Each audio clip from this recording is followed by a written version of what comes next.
So the other day, I was at university, sitting, doing my work, and I get a message from the NBA storyteller. He invited me, out of all people, to be part of a group. But the aim of this group was to provide one story, one NBA Finals moment, to help celebrate the NBA Finals. Yeah, I'm a little late, okay? I was going to do one video. The Ray Allen clutch shot moment. As a Heat fan, this was the greatest shot I've ever seen in my life. But two YouTubers have already done this, and because I was late to the party, I said, you know what, let me do something that no other YouTuber has done in this collaboration. But if you guys want to see the other YouTubers and what they've done, we were each asked to make a short video about our personal favourite moment from any finals, and this is mine. Well, I'll just pretend it's mine, because I'm not going to do a third video on the Ray Allen shot. So this is Michael Jordan. This is the Game 6 shot. Yeah, you probably know it, but do you know the whole story? It's June 14, 1998. The Bulls vs Jazz was a heated rivalry. They had already faced off in the NBA Championship the year before, with the Bulls winning the series ultimately, giving them a back-to-back NBA Championship. And this year, they were going for their three-peat. It's the shot that is simply known as the last shot. Everyone knows it. Whether or not this was a push-off that led to the iconic shot is widely debated, but 20 years later, 30 years later, 50 years later, and for the entire eternity, this will not matter. At the end of the day, the shot went in, and it counted, and it led Jordan to his 6th NBA championship. The Utah Jazz wanted revenge. They'd beaten the Bulls in the regular season more times than not, and they had home court advantage. This was their best chance after they lost to them last season in the NBA Championship. These guys wanted revenge. But let's rewind it to the 1998 entire playoffs. Utah won their first round matchup pretty easily, 3-2, but they beat an old Clyde Drexler and an old Houston Rockets team. Then they beat the Spurs in 5. They beat the Lakers. They had made it to the NBA Championship without really breaking a sweat. They beat a young Kobe and a young Duncan, and they were in the NBA Championship. Whereas the Bulls had to face off against tougher opponents in the Eastern Conference. They had an aging Jordan, an aging Pippen, an aging Rodman. This was definitely going to be the last stretch for the Chicago Bulls. The Jazz won Game 1 in overtime by 3. In Game 2, the Bulls bounced back and won by 5. And let's just say that Game 3 was one that no Jazz fan will ever remember. They lost by 42 points, only scoring 54 points for the game. Stop it. Get some help. And they also lost in Game 4. So now the series is 3-1. But the Jazz bounce back and win Game 5. Every great drama has its subplots. Game 5 of the NBA Finals was no exception. The Jazz finally got a marquee performance from their star, Karl Malone. And the series is 3-2. Chicago leads. And now we go back to Utah for Game 6. The thing about the Bulls and the Jazz is that if it heads to Game 6 in Utah and the Jazz can get up, they stay in Utah. And they verse the Chicago Bulls, who have an injured Scottie Pippen and aging Michael Jordan, and who knows what happens next. The Bulls had to win this game, and it wasn't looking great for the Chicago Bulls.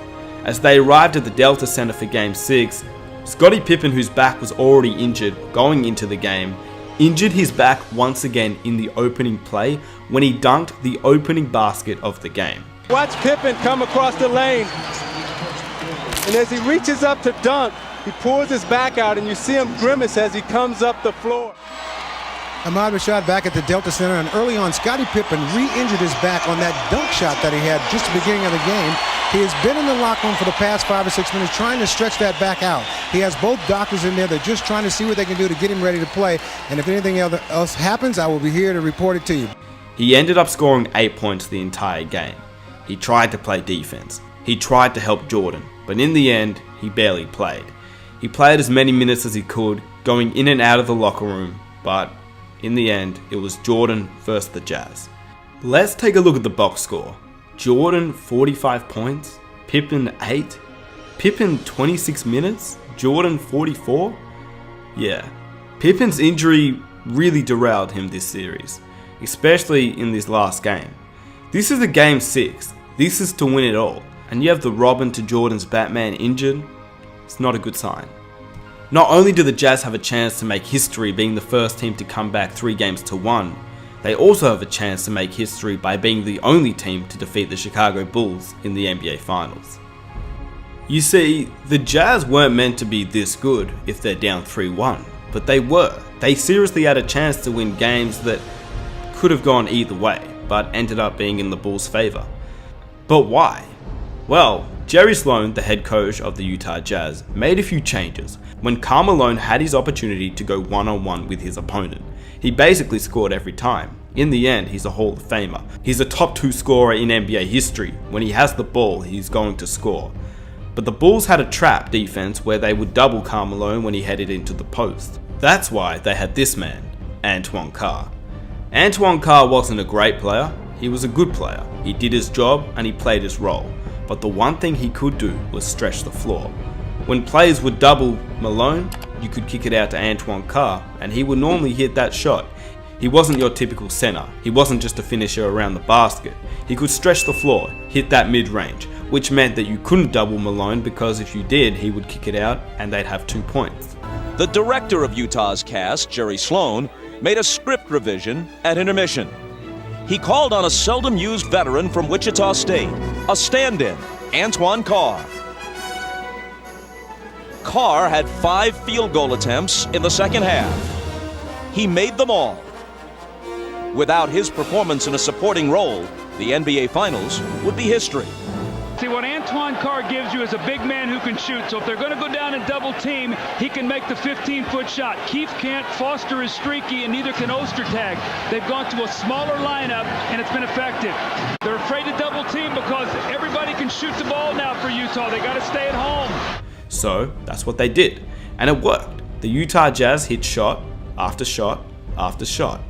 But so did the Bulls, because in the end, they had Michael Jordan, who was the greatest player to ever live.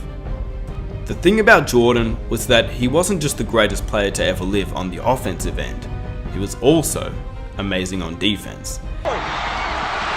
Hornacek pegging it ahead to Russell, but Michael, with whatever gas is left in his tank, gets back to pick it off. Well, remember last year in Game 4, Stockton to Malone that won the game. The long pass over the fingertips of Michael Jordan. Stockton with a great pass. Michael just misses it, and Malone gets the layup really to seal the win. Well, moments ago, were we going to see the same thing here? A chance to go up 4. Hornacek throws the pass, and Michael Jordan, with every ounce of energy that he has, goes up and gets the steal. After Jordan had made a layup to make it 85-86, the Bulls needed to stop the Jazz from scoring. And that's where we all know what happened next. With Antoine Carr in the game, Jordan had one option: get the big man to double Karl Malone or do it himself. He knew that if the big man did it, it would leave Carr open, and Carr was able to hit shots if he was left wide open. You can clearly see Malone look around, waiting to see what would happen, waiting to see if the big man would double him, as they did all game. Instead, no big man came, but Jordan crept up from behind him, stole the ball. Then came Byron Russell. Byron Russell was actually one of the Jazz's best defenders. Little did we know what would happen next. With 10 seconds remaining, Jordan started to dribble right. He then crossed over to his left. He hit the 20-footer to give the Jazz the lead with 5.2 seconds left. Then, the rest is history. The Jazz had one final chance, but Stockton missed, and that was it. Jordan gave the Bulls their 6th NBA championship. Pippen, who was injured for most of that game, had also won his 6th NBA championship, and the game-winning shot has been immortalized around the world, and it's known as one of the greatest finals moments. If you guys enjoyed this video, please be sure to leave a like, subscribe if you're new, be sure to check out everybody's videos down below in the description box below in the playlist section. If you enjoyed this video and you're new, be sure to hit that subscribe, leave a like if you guys enjoyed, follow me on Instagram, and I'll catch you guys in my next video on the road to 250,000 subscribers. I am out. Peace.